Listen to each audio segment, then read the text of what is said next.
Hello and welcome back to Fully Booked, the Hidden Gems author podcast, in which Craig Touch and myself, Roland Hume, meet up with some of the leading lights in this crazy industry we're in of self-publishing. And today we have a real interesting pair of characters to speak to, and a very exciting writing duo of Bill and Mia Belew, who together are penning a series of young adult, you say sort of high middle grade readers, with some great themes embedded in them. And we just thought it was such a fascinating thing to discuss, how a dad and a daughter can get together and create this fictional universe, that we'd invite you right in. So Mia, Bill, how are you doing today?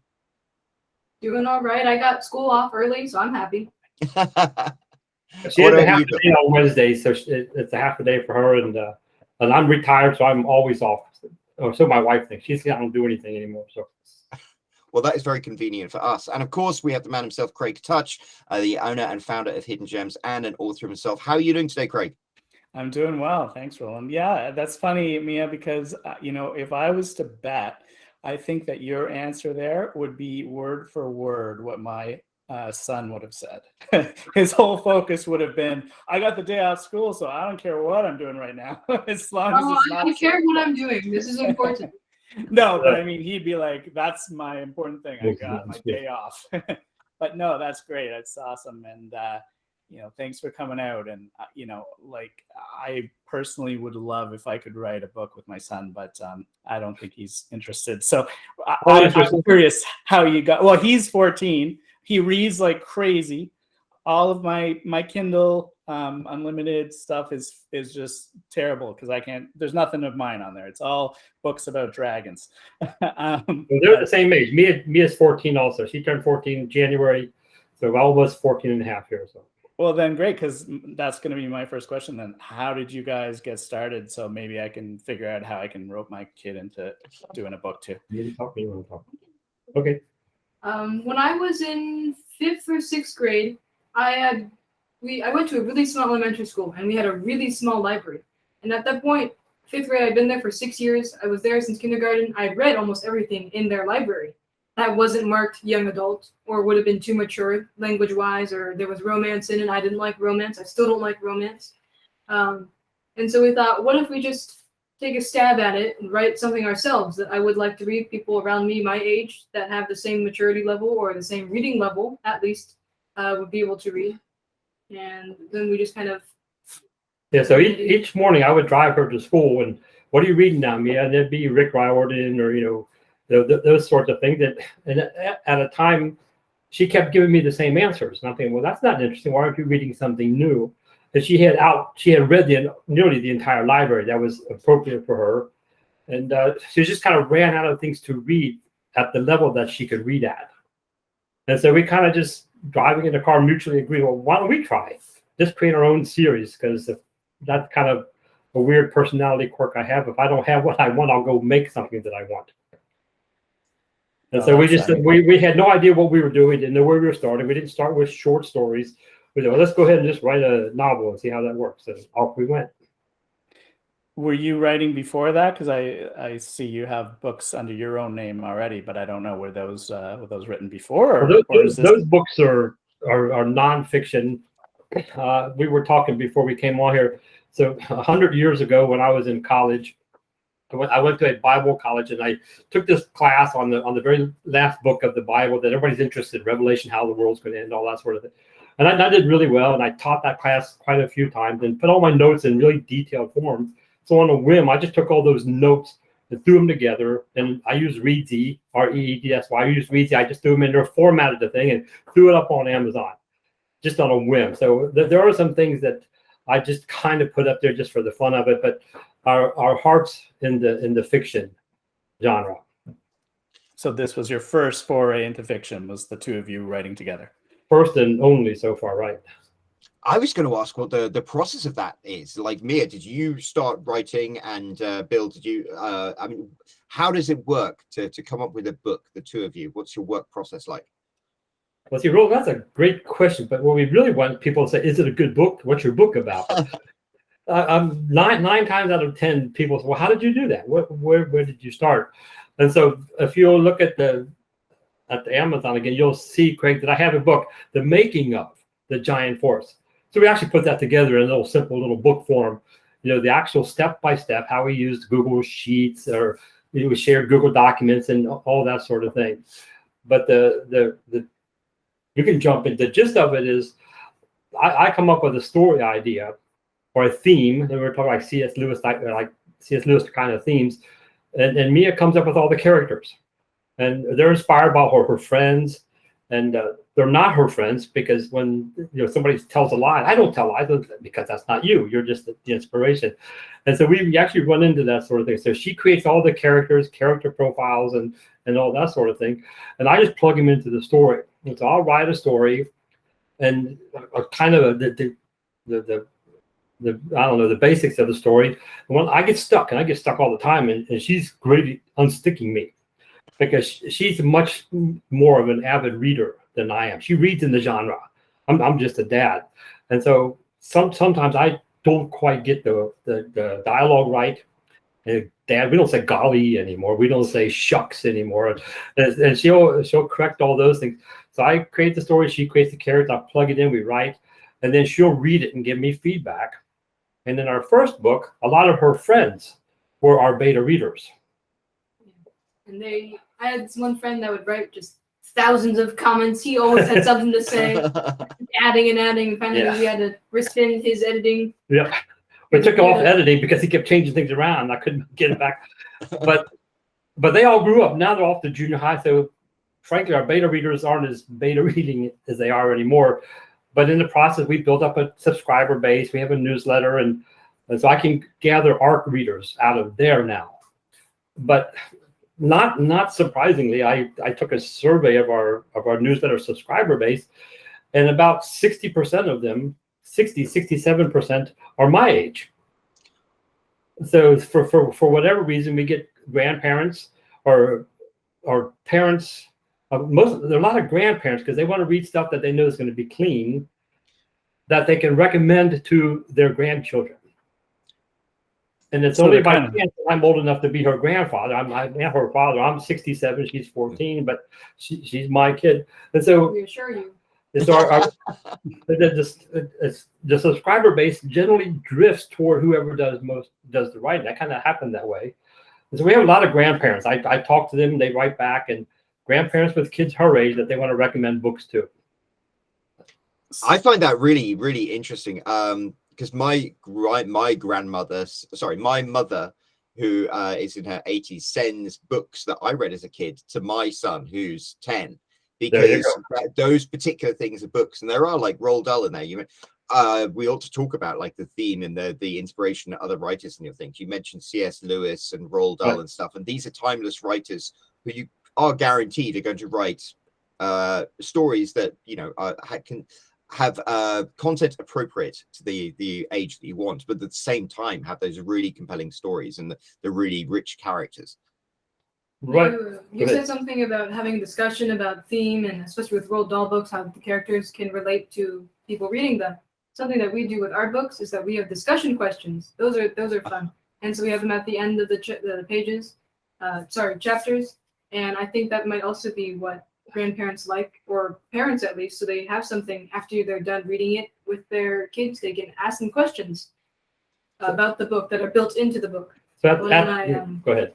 One of my friend's parents read the book to my friend's younger sister, and whenever they were done, they would actually ask the questions, and I thought it was cool to see it in action. But at the end of every chapter, we have 3 discussion questions that are natural segues from the content of that chapter. Someone tells a lie, or someone betrays someone, or, and so have you ever felt betrayed? Has anybody ever lied to you? And so it becomes a very natural segue for grandparents and parents to be able to talk to their children when they've read the books together. And so when we threw it up on Amazon, people started buying the dumb thing. Holy cow, now what do I do? And so I was looking at the numbers this morning because I was writing a newsletter, and our first book has been downloaded some 8,000 times. And so we were happy about that. We were proud of that. But that also thinks, well, gee, if I tried harder, what would happen? If I actually tried marketing, what would, so I've been bitten by this stupid marketing bug. And now, 12, 13, 14-year-olds don't buy books. Their parents and their grandparents buy books. Yeah.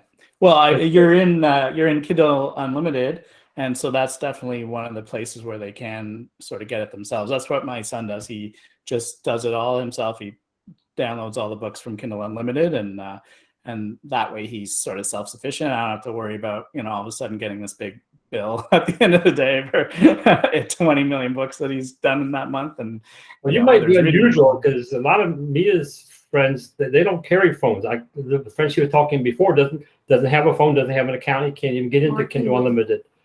And we track our sales, of course, because like I said, I was bitten by that stupid bug. And so probably close to 70% of our sales are paperback books. Because people my age want a paperback so they can sit next to their children and read together with them. And so we've been able to track that. Well, 68, 69% are paperback sales. Yeah, that's great. I wonder if any like schools are buying them. It kind of makes me feel like the way that you've added the discussion questions makes it feel to me like that's a great that would be a great thing for a school to carry is like middle grade books that have discussion questions, because the teacher would read it to this class, and then at the end they don't even have to do any work because the questions are sort of right there for them. Right. Last year we have homeroom teachers, and one of my homeroom teachers, she left the school that I'm currently at. She went to a different school, but before she left, she asked if she could buy our books, and she took our books to her next school and used them for that exact purpose. That was just one of the books they read in English, I guess, if that's what she taught, or I don't know what kind of class she taught after that. So she's teaching a charter school, teaches 4th, 5th, and 6th graders in Oakland, California. And so she took our books and she incorporated them into her classroom. Yeah. And then there's another school, Marietta's school. There's another school, there's a smaller Christian-ish kind of a school, and they use our books as part of their curriculum. And then there are several mission organizations. There's one in Uganda, there's one in Uruguay, I think, and then there's another one in India, and a third one in China. And we've donated our books to them. So we gave them the PDFs download, you can reproduce as you will. And so they use our books as reading material and educational material. But of course, we're not going to charge for that because we're just happy to be able to participate in that sort of thing. Absolutely. It's funny, when a lot of people start writing books, they often think of the book they want to write first without thinking of the concept and things like this. But the concept is often what is going to make a book successful or not. And I mean, to have, you've almost sort of defined your exact audience. You want stories that are inspirational and interesting, that have an appropriate level of content. And the discussion questions being baked in is fantastic. And I think one of the things that sounds so interesting is, Mia, you coming up with these characters, because you must be able to come up with characters that resonate with kids your age. It's not just, no offense, Bill, it's not just an old duffer writing a story for kids. I'm just an old duffer. I know, that's who I am. But Mia, how do you come up with characters that resonate with readers, that they connect with? I think of the people that I know around me that are my age, and I unfortunately I'm not a person that has like a huge amount of friends, but I would look at my classmates, and I have a pretty good memory, I would say sometimes, for interactions that I have with people, and I write them down, and we use those in our books. If I say something funny, or someone says something funny to me, or they do something that I think could be used in a character, like a character flaw, or a character, I don't know, the opposite of a flaw, like a good thing, or like a good trait that they could have, I would write that down. It seems kind of stalkery, but it's not, because I normally tell people, like, hey, do you mind that I might use you a little bit in our book? Just a little bit, all the bad stuff that you possess, we're definitely not putting that in the book. That's not going to be included. You're just going to be an angel, and they fall for it. So, that's not stalkery. That's how writers create their characters and come up with their ideas. Is they write what you know. Yeah, you write what you know. You're an observer of the world. You meet an interesting person in life, and all of a sudden that becomes a character in your next book. And I mean, that's you were already doing what you need to do to be a writer. I mean, and you're writing books, so obviously, but you know, it seems like those skills have come naturally to you. So I think you've made the right choice by putting these out. And I think too, like, I mean, you know, it's funny because you say to the people, oh, I'm not going to put your bad traits in, put your good traits, and obviously you're going to put the bad traits. But, you know, you can always mix them up anyways, right? So you could be like, you were based on this person, and you put the bad trait on a different person, right? So it's still there, but they don't. No, they're not in my head. But I think you said something about it being natural for me, and I would agree with that. I was really, really quiet in elementary school. I just kind of got into the habit of watching people because I think I was too nervous to go up to people and talk to them. So instead I would just like watch them and observe everything about them until I felt like I had enough information about them to start a conversation with them. Maybe they like reading this or watching that, and I'd go off and I'd read that and watch that and come back and talk to them about it. So you have both of us well outside of our comfort zone. She's much more comfortable behind the book, and I'm much more comfortable at a keyboard. You know, we of course we can cope. If we ask me a question, I'll stand up and talk. But this is neither one of us is what either of us like to do. You know, she likes to interact with her people in unwritten form, and I like to create people. And so she is a natural observer. And I was tweaking our blurb for our third book today, and it occurred to me that a lot of our books, almost all of our books, drift toward this friendship theme. And it may be something not just to her, maybe unconscious, but it seems like the junior hires, the 10, 11, 12, 13-year-old, 14-year-olds, that's a challenge for them on how to fit in, how to find that their tribe, how to get along. So it just happens, it seems to be a theme, an underlying theme. You know, what happens between friends in our books a lot. And I would argue to say it's not even underlying sometimes. A lot of the media that people my age are consuming nowadays have a heavy theme of friendship, and they sometimes take that too literally and try to apply the cartoony friendship themes in certain television shows into real life. Like, if I give you a present, you're gonna love me forever, right? And that just isn't how it works. Yeah, I mean, that's great. Actually, you're right. There's so much saccharine stuff, and I think I would say kids today are a little more cynical and search for a little more authenticity in their characters. And so maybe that's one of the things that makes you stand out. I was going to ask that when it comes to the theme and everything, I mean, where did you come up with it? Maybe you should give us the elevator pitch for your book series, as in like you're stuck in an elevator with a guy from Netflix and you have to convince him to make a TV series. What are you going to tell him? Well, when you talk about themes, unapologetically, you know, our themes are biblical themes, right? And so in book number 1, for example, you know, friends will step up when family lets you down. And the proverb says a friend is closer than a brother. You know, that kind of thing. And in book number 2, Amy's off as a Peace Corps, and she's reflecting back on a book that she wrote when she was younger, and she's reading to the kids in this jungle complex in India. I have been to this way out in the jungle, so kind of write what you know kind of thing. So she's reading a book to them, teaching them how to read, and it's about ultimate sacrifice. So Amy is attacked by a tiger, and she's willing to, and she actually gives her life on behalf of these children who she does not know. Right? And so you can see the ultimate sacrifice here. So the question is, well, how does that all play out? If she's dead, who's telling the stories now? And so that's book number 2. And then book number 3 is the Low Glass Theater. We have an exchange student who comes from the very dark spaces of Eastern Europe. Now, I was visiting a friend, and he actually lives at the foothills of Dracula's castle. So I have been there. I went to his wedding. He gave me his car. I drove up to Bran Castle, and so we set. And this girl tries to escape from this dark. It's not really a witch's coven because we don't believe in witches, but this dark coven. And so she comes to America to join in this play that young Amy is trying to write, but her communication skills are so lacking that all she can do is repeat back that the words and the attitudes that people are expressing to her.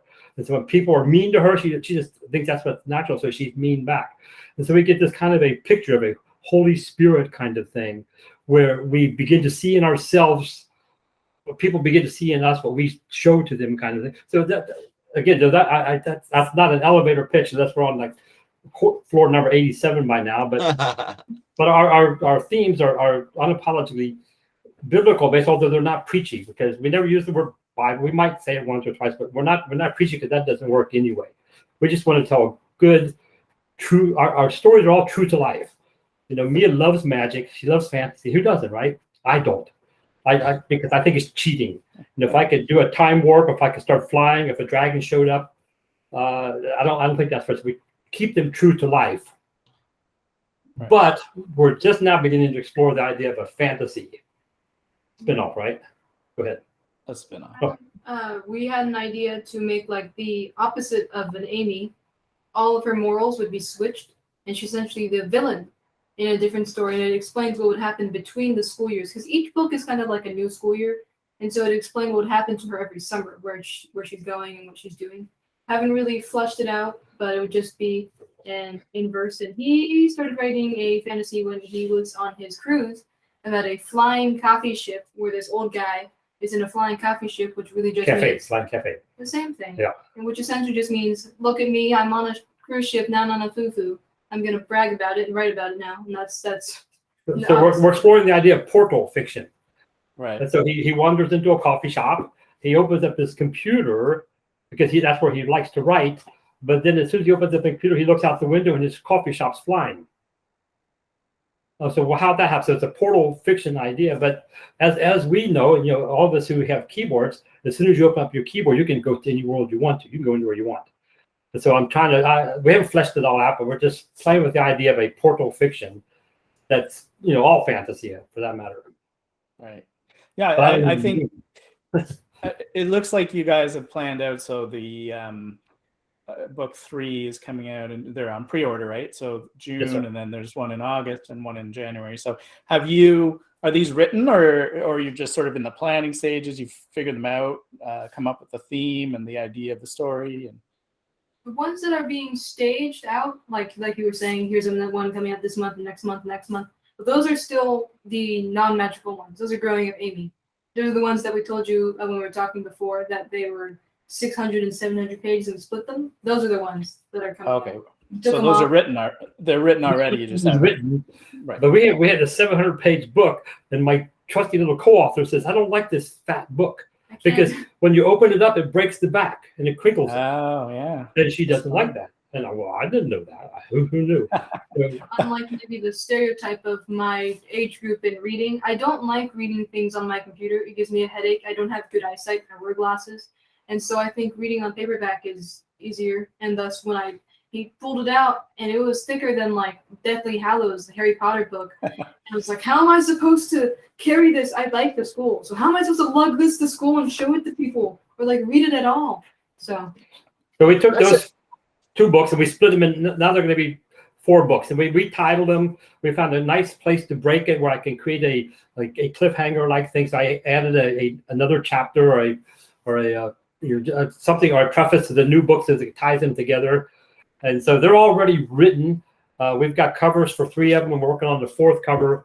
And so I'm going to try this whole, watch me sound like I know what I'm talking about. I'm going to try this whole promo stacking thing and actually use this 90-day Amazon launch period and see if I can get some headway, see how that works for us. But the new books, we've already playing with that idea right now. I find that. Oh, I was going to say, I find that really interesting, because the secret to being successful in writing is to find out to tell the stories you want to tell in a way that your readers want to read them. And Amy, what you just said there about like not wanting to bring in a huge, thick book to school, I completely get that. My daughter reads avidly, but she has like small books of the uniform size, and she reads each one. So that's great. You're immediately like figuring out what it is your readers want and giving it to them, which is a huge advancement in the potential success of your book over so many other people who just publish what they want to publish. Well, so our book 2, is the one about the self-sacrifice where Amy gives her life for her class. Is that I read Charles Dickens, of course, for example. He taught London how to read. Dumas. He by publishing a chapter a week or so. So I took our second book and I divided them up, one chapter per week, and I sent that out to my newsletter list. I asked people to opt in. If you don't have to buy the book, just opt in here, and you can read one chapter a week. It'll just show up magically in your email box. I got on automation. Look, sounds like I know what I'm talking about. I don't. I created an automation sequence, and we had a couple hundred people sign up to read that book. And then when they got to chapter 48, I say, thanks for reading this. And I gave them a link, sent them off to Amazon where they could review the book if they wanted to. And by golly, some of them did. That's and awesome. so I got reviews. We got reviews because we know that reviews are the lifeblood of finding new readers. So, right. So that's how we did that. And so then when you stopped the flow of free content, did you find that for the next book, the people they stayed on your list, they wanted to then become purchasers of the later books? Well, see, we just finished. I mean, those 200 readers, they opted in at different times, of course. And so I still probably have about 120 have finished, and maybe another 80 are still in the queue. And so they're all going to wrap up about the time the launch happens. So it's based on when they signed up. They're getting one a week from when they signed up, not everyone's getting. Everybody starts from chapter 1. Right. Okay, so you built that into like a MailChimp sort of automation or whatever. Yep. I use MailerLite, but MailerLite. So most of them are going to finish this. They're going to finish reading book 2 about the same time we launch book 3. If you enjoy book 2, here comes book 3. Because I can segment that group. See, it does sound like I know what I'm talking about. I don't. I'm just trying to figure this out. So book 3 is on pre-order. So are you seeing some pre-orders showing up then? We haven't tried yet. I haven't uploaded it. I got the description and the picture. If you look at the paperback's not available yet. Oh, but the Kindle is. It's on pre-order, right? No, I got the email. I've got uploaded that for pre-order, but you won't get it till June 24th. So I have the. Right. Yeah, they won't get it, but I think you can still see if people are buying it though, right? If they've signed up for pre-order or no? This is in the last couple of weeks that I put it up there. Oh, okay. So I haven't even pushed it at all yet. Right. I was just wondering if those people that finished, or is nobody finished? Craig, you're brilliant. You should be on my marketing team. So that's a great idea. So I haven't thought of that. I'm going to go to my automation sequence. And I can add that next step. Everybody who's finished the automation sequence, I didn't even think to do that till you brought that up. I'm serious. So at the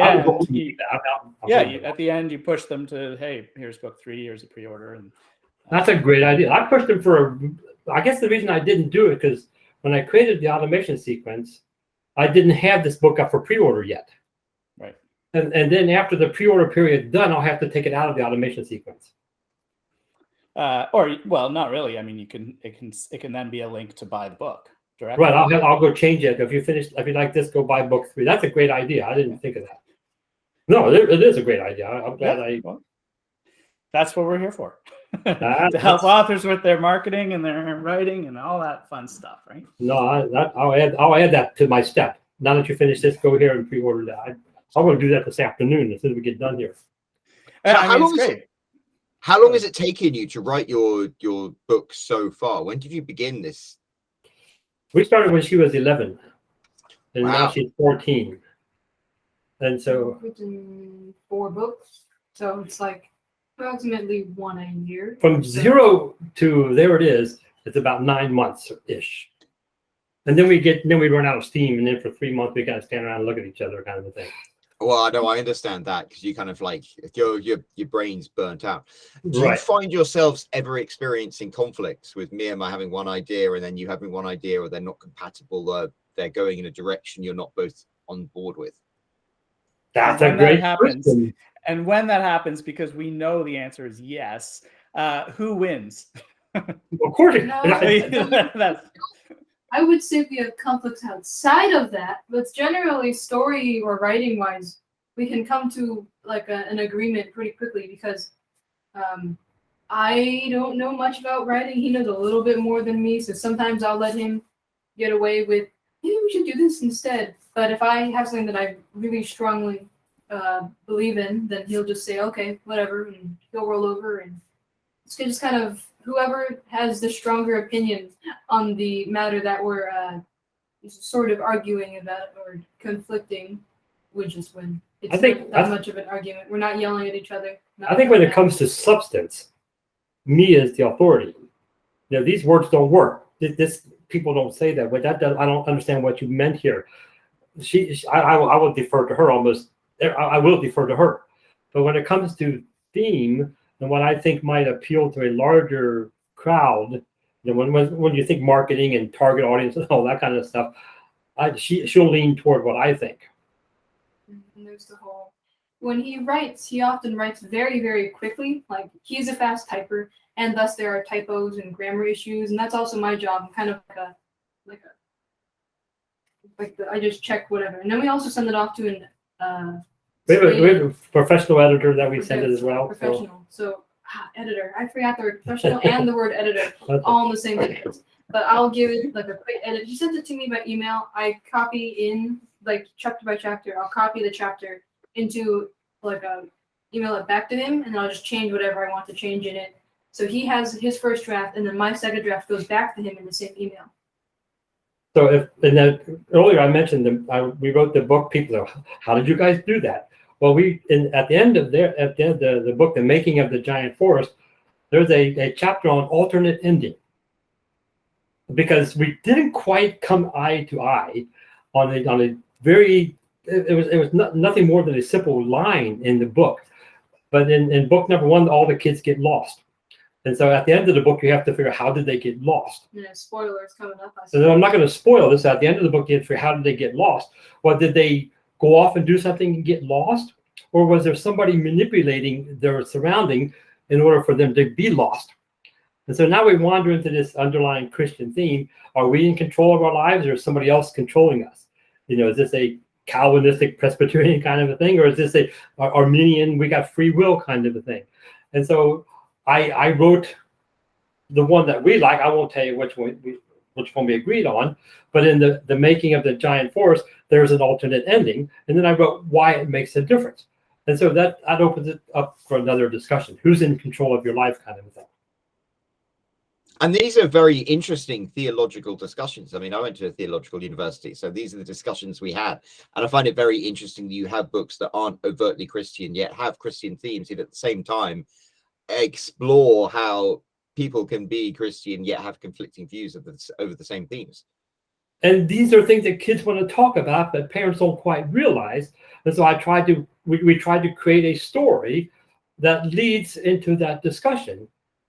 And then we put a disclaimer warning parents, if you ask your kids who's in control of their life, they get to ask you.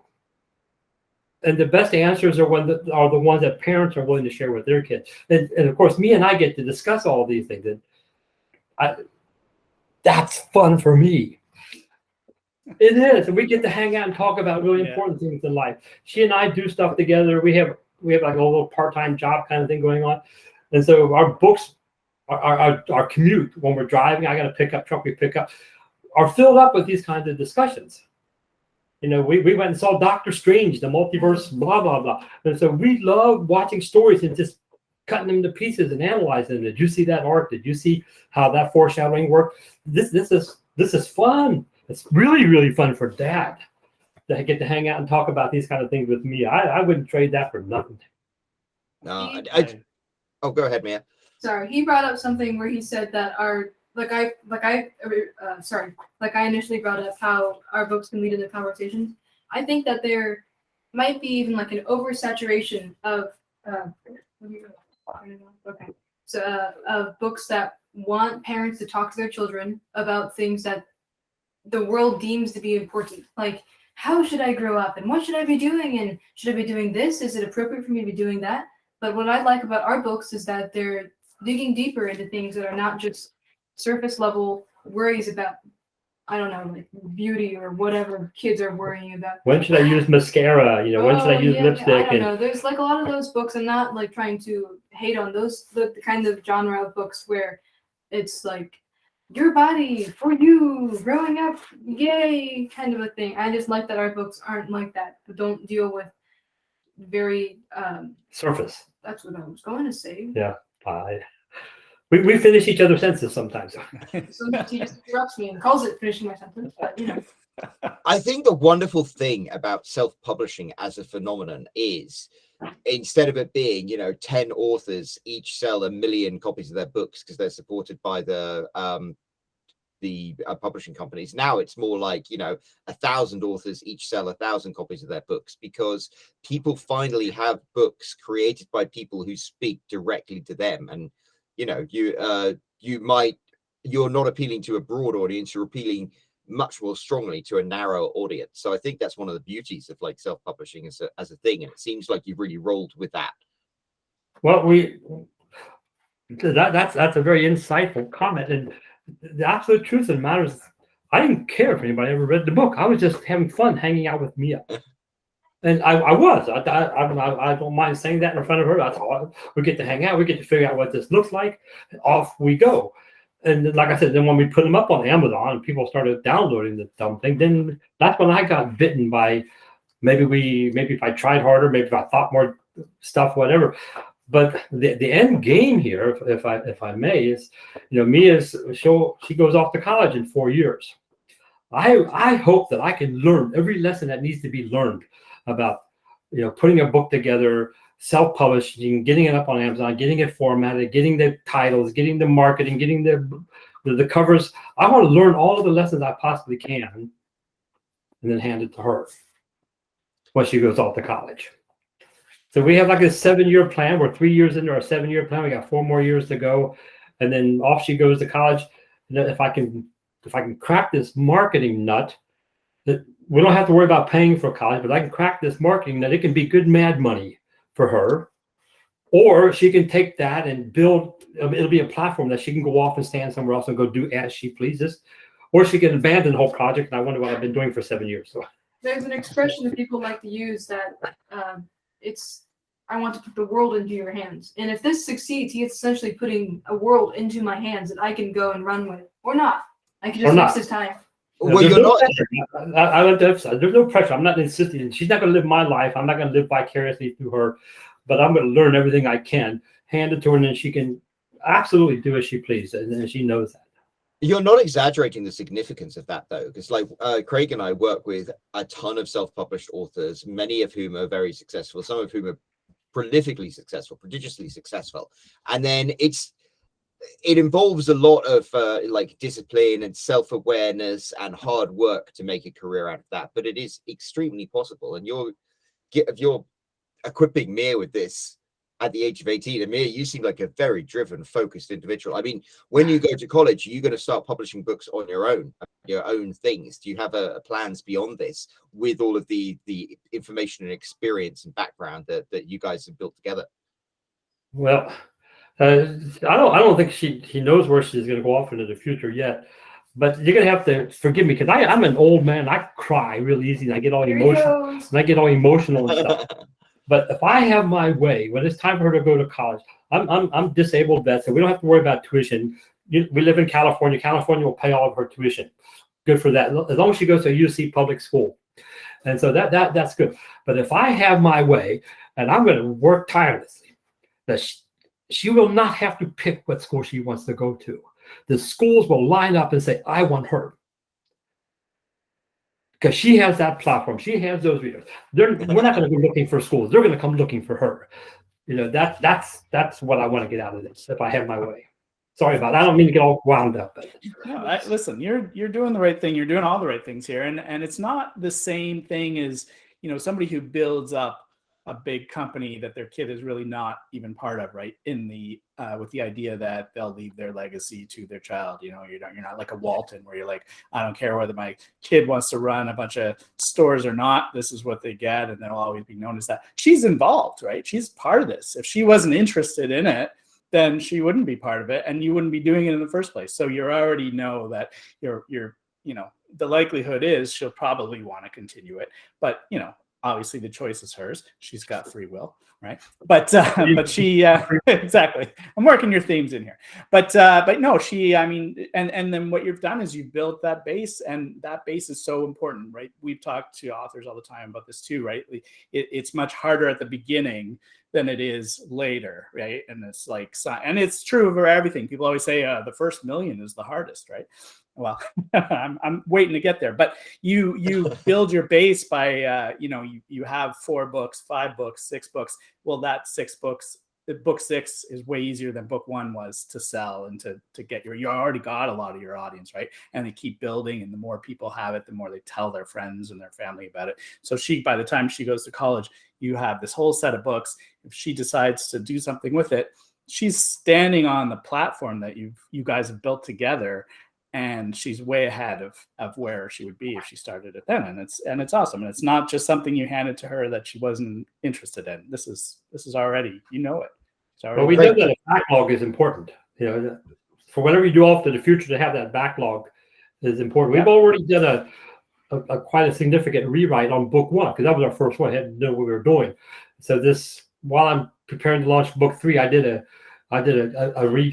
not a complete rewrite, but I went back and dug into book 1 to really tighten it up and add a different dimension to it to further tie it into the entire series. It was meant to be a standalone, and now it's not. Now book 1 has a nice arc to take it into books 2, 3, and 4. I'm just thinking, Craig, could you imagine if you knew everything that you know about writing and self-publishing and got taken back in time to when you were 18 and Kindle and stuff existed? What an amazing opportunity that would be. I know I'd be like, oh my goodness, the things you could do. So yeah, we're extremely excited to see what you do with your career. No pressure. Listen, I'm jealous of that situation, because like I said, I would love it if my kid was into that. He's not really, but he still talks about like, oh, you got a business, you can give it to me. And I'm like, not if you're not interested in doing it. I'm not just handing it over to you if you're not part of it, if you don't want to do the work and learn this stuff, right? Otherwise, what would you be handing them anyways, right? If she was never involved and then you said, hey, I built this writing platform, continue it. How could she? She's not a writer, right? But she is, because she is involved. And that's. I would like to emphasize that since she's sitting here and you're going to record this, it'll be on YouTube in perpetuity. She does not have to continue. And she knows that. And I'll say it again. She has her own freedom. If she doesn't want to, she won't anyway, because she's just stubborn. She's stubborn. Like, I don't know where she gets her stubbornness, but I wonder. About that. It's there, it's there if she wants to, and regardless of whether she takes it on, the books will still be there forever, right. And they'll still be earning. And books that I wrote, I don't know how many years ago now, I still get money coming in, and I haven't touched them in years, right? So that's always going to be that trickle that's not going to get turned off unless Amazon goes out of business, which I don't think is going to happen. You're gonna have to jump in. I have a friend who's lives at this very nice, not glamorous, but very nice place in somewhere in Colorado. He wrote one of the Carpenters songs, and the Carpenters song, he gets what's called mailbox money. And that song he wrote for the Carpenters back in the 70s, 50, almost 60 years ago, paid for his house. Just he calls it email. He calls it mailbox money. Now we call it email box money. Go, John. When we started, Roland and I started to get around the same time, and we were part of a group that of self-publishers. And one of the people that started that group, he was always talking about how, to him, this started in a thread on Reddit called Beer Money. And it was, he would create, people were just writing stories at that time, putting them up on Amazon to create money to buy beer, a case of beer at the end of the month or whatever. And then it just became a career, so exactly the same thing. It just, sometimes things come in and they're trickles, and then sometimes they turn into something a lot bigger, right? Well, before we started writing these books, and before I retired, I was a blogger. I did pretty good at that, and my first goal was to pay my cell phone bill, and then put gas in my car, and then pay the rent, and then off we go. So we got to start somewhere. So Absolutely. And the small goals, once you achieve them, you move on to bigger goals. We had another conversation the other day talking about this group that we were with and how we were all struggling. Then one of us hit a 5-figure month, earning 5 figures in a single month. Oh. And it was like, oh my God, this person did it. And the next month, a bunch of us did it, because it was like you got given permission to suddenly reach your potential. Well done. Well done. Great. Congrats. That's a big deal. That's a huge deal. Well done. Well done. Well, that was many years ago. Yeah. But we are approaching the end of the hour. So, Craig, do you have any final questions before we start wrapping things up? No, I mean, I think that you guys are doing pretty much all the right things. And I think, Bill, that you are, like you said, you're building a platform, you're figuring it all out. And then, if Mia wants to continue on once you've stopped, that's up to her. But I think she is very likely going to at least be interested in it because she's involved. It's not just you handing her something that only you were interested. You've involved her. And I love that. I love that you guys are doing this together. I hope that a lot of people that listen to this will, think about doing something like this with their own children or parents or family members or whatever, right? We've talked together with other authors who write collaboratively, and they're often, the similar age and the similar part of life and they're collaborating. But this is a whole different thing, and I think that this is, really, really special. Well, I'm not trying to, pitch a book or anything, but the making of the Giant Forest is actually the mechanics. What we did, I used Google Docs and we shared, and then we had opened up the editorial feature and all that. So it's not ultra detailed because it doesn't work anyway. But I dove into the mechanics of what we actually did. And it's not much different than what we've talked about here, except I tried to spell it out in a little bit of a chapter form there. And why we included the questions at the end and then the alternate ending kind of thing. So, because we wish people liked our book, but the other one knows, how did you do that with your kid? And the short answer to that is, I got a great kid. Well, listen, it's two different people asking those questions, right? Like, it's the people that are writers saying, I want to know how to do this with my kid. And then there's the readers, and those are the ones that you're pitching all about the book to, right?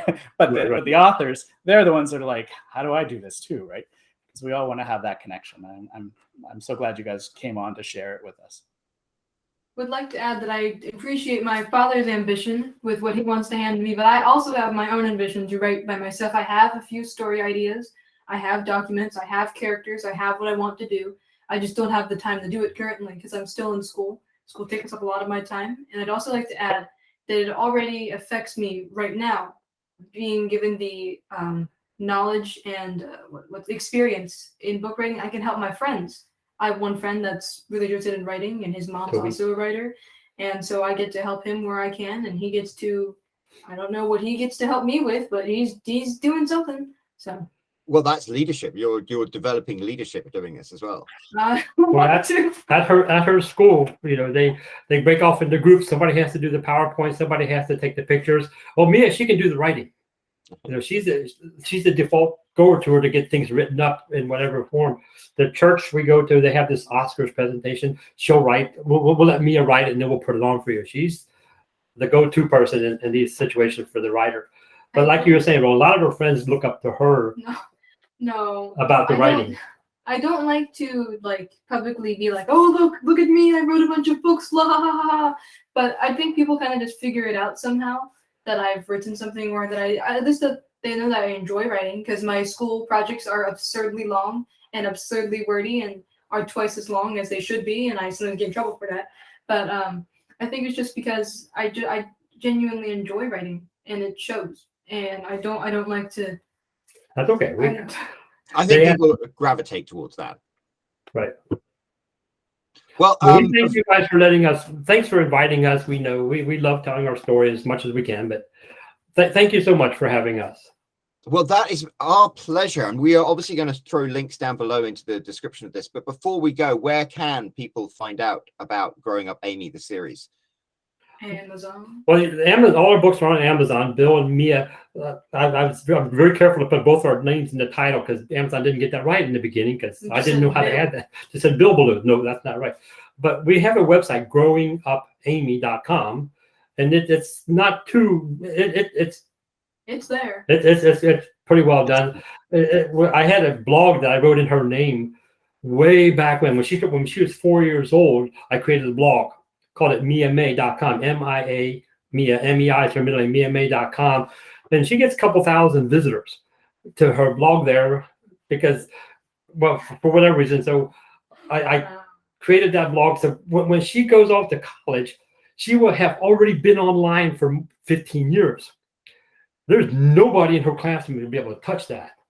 Yeah. And so growing up, Amy, A-I-M-I, and then growing up just like it sounds, and then Amy is Mia back. So it's not about her. We went to say it's not about her, but you know, there's a lot of her that seeps into it, of course. Absolutely. Well, thank you so much for taking the time to speak to us. And I think it's an incredible thing that you're putting together. Yeah, so we'll throw the links down below. Hopefully people who are interested can go and find out more about what you are doing. And best of luck, Mia, with your stratospheric career in the future. So hopefully everyone has found this as valuable as Craig and I have. And if so, make sure, don't be shy, leave a comment down below, give us a like. If you haven't already, click that subscribe button. And we will be back very soon with another episode of Fully Booked. Thank you very much. Goodbye.